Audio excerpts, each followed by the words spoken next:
Alright, what's going on, guys? I have two very awesome AR-15s here. On the top, that is the Colt SP6920, and on the bottom is the Colt AR-15 SP1. Okay, I'm going to use these two rifles to compare the bolt carrier groups. The top one, the 6920, has an M16 bolt carrier, and the lower one, the SP1, has a AR-15 bolt carrier. Pretty much just gonna show the differences. So we'll clear both of the guns here. Okay.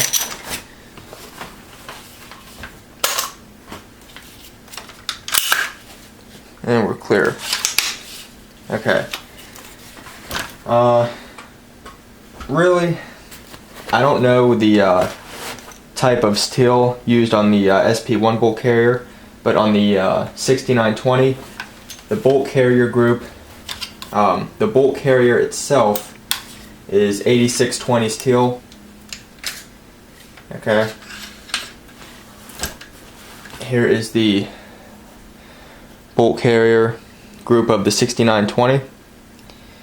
And as you can see on the bottom, this is how you know if it is a M16 bolt carrier group. It'll have a shrouded firing pin, and this lug back here will be the full length. And if you look at it from the side, okay, you can see on the top, this piece of steel, how the bottom is even with it. Okay, it gives it more weight, it's more heavy duty, and pretty much takes away any feeding issues that you might have with an AR-15 bolt carrier. Also, from what I've heard, this full size, or this piece of steel back here that gives it more rear weight, causes less carrier tilt. Okay, and there's your gas key with the proper staking. Beautiful. There's your C to show it's a Colt, and then the bolt itself is marked MPC. I don't know how well you can see that, but that is what an M16 bolt carrier will look like. Okay. Now, on the AR-15 bolt carrier, it's a little bit different. Okay. It looks very similar, but if you look on the bottom, you can see that the firing pin is more exposed, and this lug back here is taken out. Okay. If you look at it from the side, the top piece, and then the bottom piece, you can see how it's not even. Okay. So this bolt carrier group has less mass to it, which can cause feeding issues. There on the top, you can see that the gas key is properly staked. There's the C, so you know it's a Colt, and then the bolt itself is marked MPC. It's kind of hard to see on the camera, but it's marked that. Okay, and then side by side, okay, you can see the difference. This is the AR-15, this is the M16. Now, this M16 bolt carrier is a legal part. You are allowed to have this in your AR-15. It does not mean that it is a machine gun part. This is the bolt carrier that the AR-15 was designed to use. When they made the M16 fully automatic, they designed it around this bolt carrier. Okay, this bolt carrier was not specifically made for a fully automatic firearm. It's just when the AR-15 came out, this is the bolt carrier that Eugene's toner designed to go with the AR-15, and when they made it fully automatic, they made the rifle around this bolt carrier so that it would work with this bolt carrier. And then in the 80s, Colt made this bolt carrier to go in the civilian AR-15s, just to satisfy the ATF pretty much. This will not work with the M16 fire control group. This lug right here, this longer lug, this trips the sear in the M16. That's what allows it to be fully automatic. On the AR-15, there's no way that this lug right here can trip the sear because there's not enough of the lug exposed.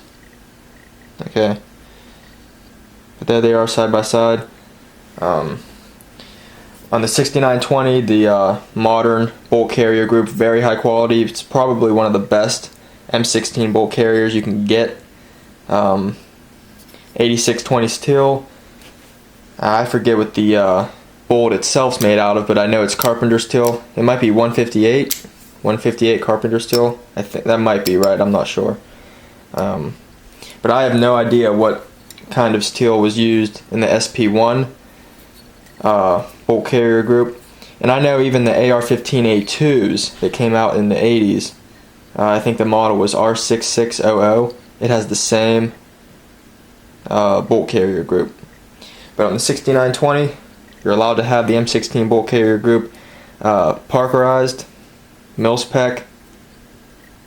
It's great. Awesome bolt carrier group. So that's pretty much the difference, guys. That's all there is. The one on the right is the AR-15, and the one on the, oh, I'm sorry, this one's the AR-15, this one's M16. Okay? So there it is. I hope that clarifies some issues.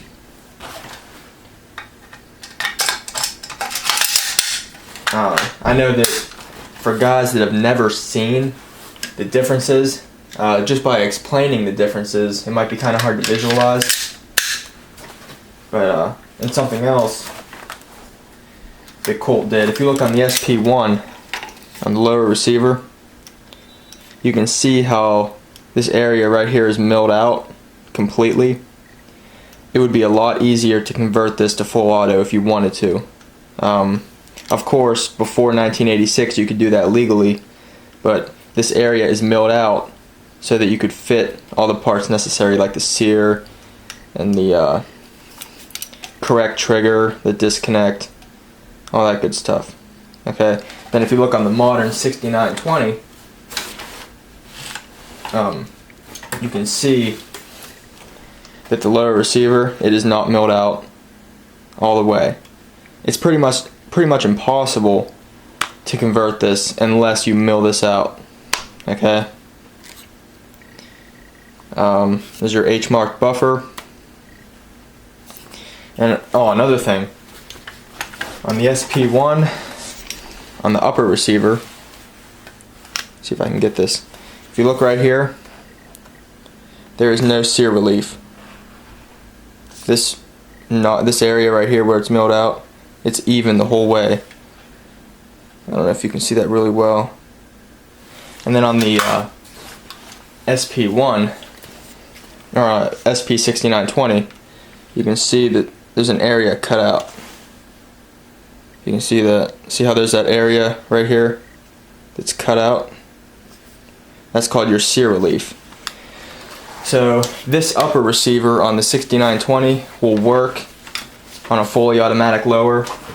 The upper on the SP1 will not work on a fully automatic lower. So that's pretty much the differences between the bolt carrier groups, and a few differences between the older AR-15s and the newer AR-15s. So hope that clarifies some questions, and I'll see you guys later.